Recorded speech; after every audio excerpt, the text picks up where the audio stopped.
Salut les gars, alors voilà un petit peu en teaser vite fait. Pour cette année 2022, je vous souhaite mes vœux, hein. Beaucoup de bonheur et puis une bonne santé. Bon, pour l'instant, j'ai pas eu le temps de faire grand chose.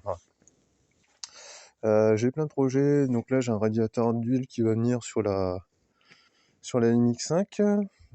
Si ça le fait, je le mettrai sur ma EC9 parce que ma EC9, mine de rien, il faut que je les prépare un petit peu. On a peut-être un slalom au mois d'avril.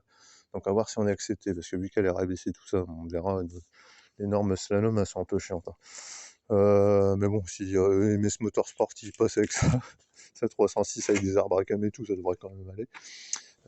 Donc il va y avoir ça qui va être installé prochainement, donc radiateur d'huile. Et puis le plus gros des projets pour cette année 2022 sur la MX5, c'est ça. Alors c'est quoi? Et en fin de compte, c'est le tubage de noces. Donc le tubage de noces, vous savez, vu que je passais en direct port, donc un injecteur, en gros un injecteur, on va dire ça comme ça, de noces par cylindre. Donc vous voyez, vous avez ce qu'on appelle des tubes en... Quoi, c'est en laiton? Ouais, si, j'ai un petit doute. Téflon, pardon. Donc des tubes qui relient donc les différents nozzles. Donc les nozzles, c'est des espèces d'injecteurs, hein. Et donc là, on va carrément faire donc tout le tubage.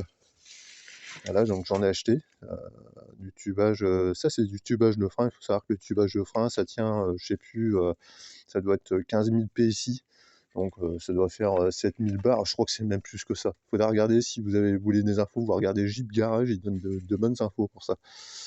Il faut savoir que sur les kits NOS, donc américains, ils sont tous américains en général, hein, on est en données impériales et non métriques. Donc là, c'est du 5/16e, je crois, truc dans le genre, enfin un truc impérial. Donc j'ai acheté ce qu'on appelle une dujonnière. Donc une dujonnière excavatrice, ça permet de faire attendez, je vais vous montrer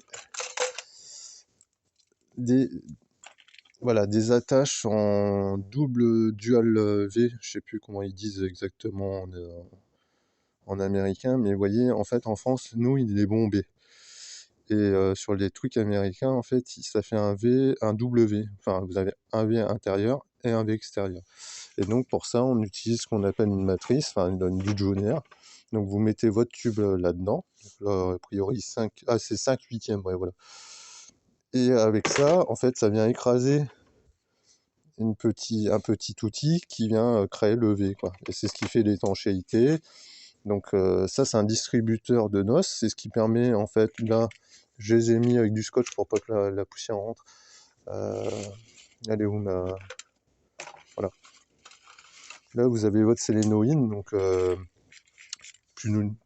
ni plus ni moins qu'un électrovan, hein. Donc là, par exemple, c'est celui d'essence. Donc ça, vous le mettez ici. Et puis après, vous avez vos tubes qui part jusqu'au nozzle. Et donc, moi, vu que c'est un kit d'occasion qui était monté sur une moto, ils sont trop courts. Donc, je vais tout refaire à propre, quoi. Et donc, pour ça, on a une cintreuse. Ça permet de, comme son nom l'indique, de cintrer les tubes. Et puis, un petit outil débavurage, ouais, voilà. Voilà, un petit machin comme ça.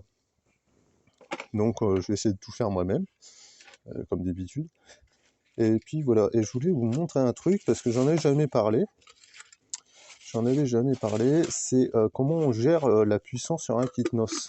Je me fais une petite pause. Donc voilà, en fait, comment on gère la puissance sur un kit NOS, là vous voyez, on a ce qu'on appelle un jet. Donc c'est un obstructeur en fait de gaz ou d'essence. Et donc ils sont tous numérotés par rapport à un certain diamètre. Donc là c'est des vrais de la marque NOS. Bon après peu importe, mais le focus ce serait bien. Enfin, j'aurais pas le focus. Bon. Mais il faut savoir que, par exemple, un Nitros Express n'est pas forcément compatible avec un os. Et ça, selon, vous voyez, par exemple, c'est un gicleur de 14, celui-là. Je vais dire une connerie, hein, mais si vous mettez 4 gicleurs de 14 avec 4 gicleurs de 26 sur le NOS, vous allez avoir 50 chevaux. Et l'avantage du NOS, alors pas dans mon cas, parce que ouais, mes gicleurs, enfin mes injecteurs de NOS sont chiants, ils sont en dessous de la pile d'admission. Mais par exemple, sur mon premier kit, C'était tout con parce que vous avez juste à démonter le nozzle, vous changez ces petits machins-là, que comment dire, vous introduisez dans le nozzle, et vous changez votre puissance à volonté comme vous voulez. Et c'est vraiment l'avantage du NOS. Je crois que ce qui résume le mieux la suralimentation chimique du protoxyde d'azote, c'est la simplicité en fait. Moi j'en suis vraiment fan, encore une fois, c'est très discutable, je sais qu'il y a beaucoup d'a priori et beaucoup de principes qui sont non fondés malheureusement dû aux films et aux conneries. Pour moi son gros inconvénient c'est cette putain de recherche qui est vraiment chiante quoi. Mais malheureusement on n'est pas aux États-Unis et c'est vraiment casse-couille quoi. Mais, excusez-moi du terme, mais encore que bon, dans le monde du dresseur en France on se démerde bien, on en trouve facilement. Mais c'est vrai que si quand tu habites en pleine campagne et tout le machin, c'est pas évident. Donc moi je vais mettre en place un système avec des. Savoir que le protoxyde d'azote en fait il est utilisé dans plein de domaines, notamment la soudure, et notamment dans comment dire,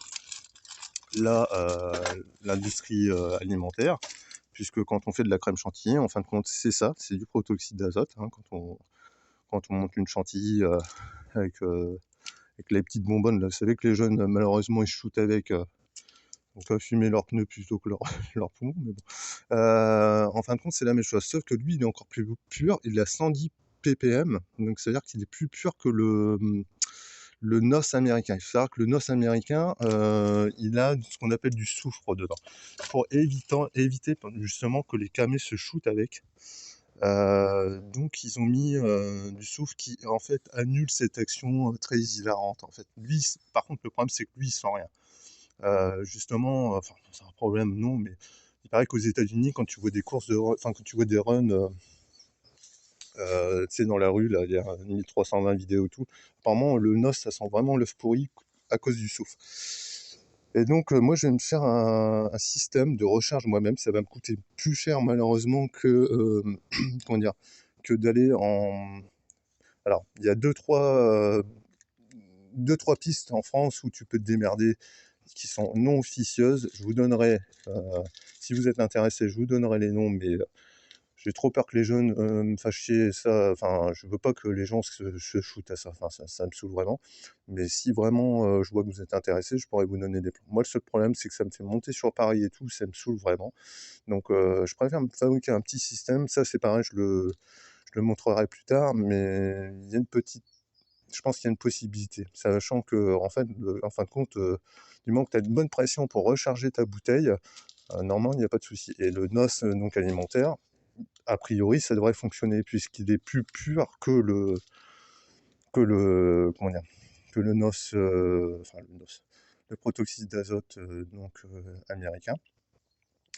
Et donc voilà. Donc sachez que justement la version, comme dit John Kiard, enfin, du ghetto aux États-Unis, c'est de s'alimenter en protoxyde d'azote chez les soudeurs. Mais en France, j'ai pu contacter Air Liquide et tout le machin, ils m'ont jamais répondu. En fait, je pense que voilà, c'est pas leur domaine et puis c'est tout.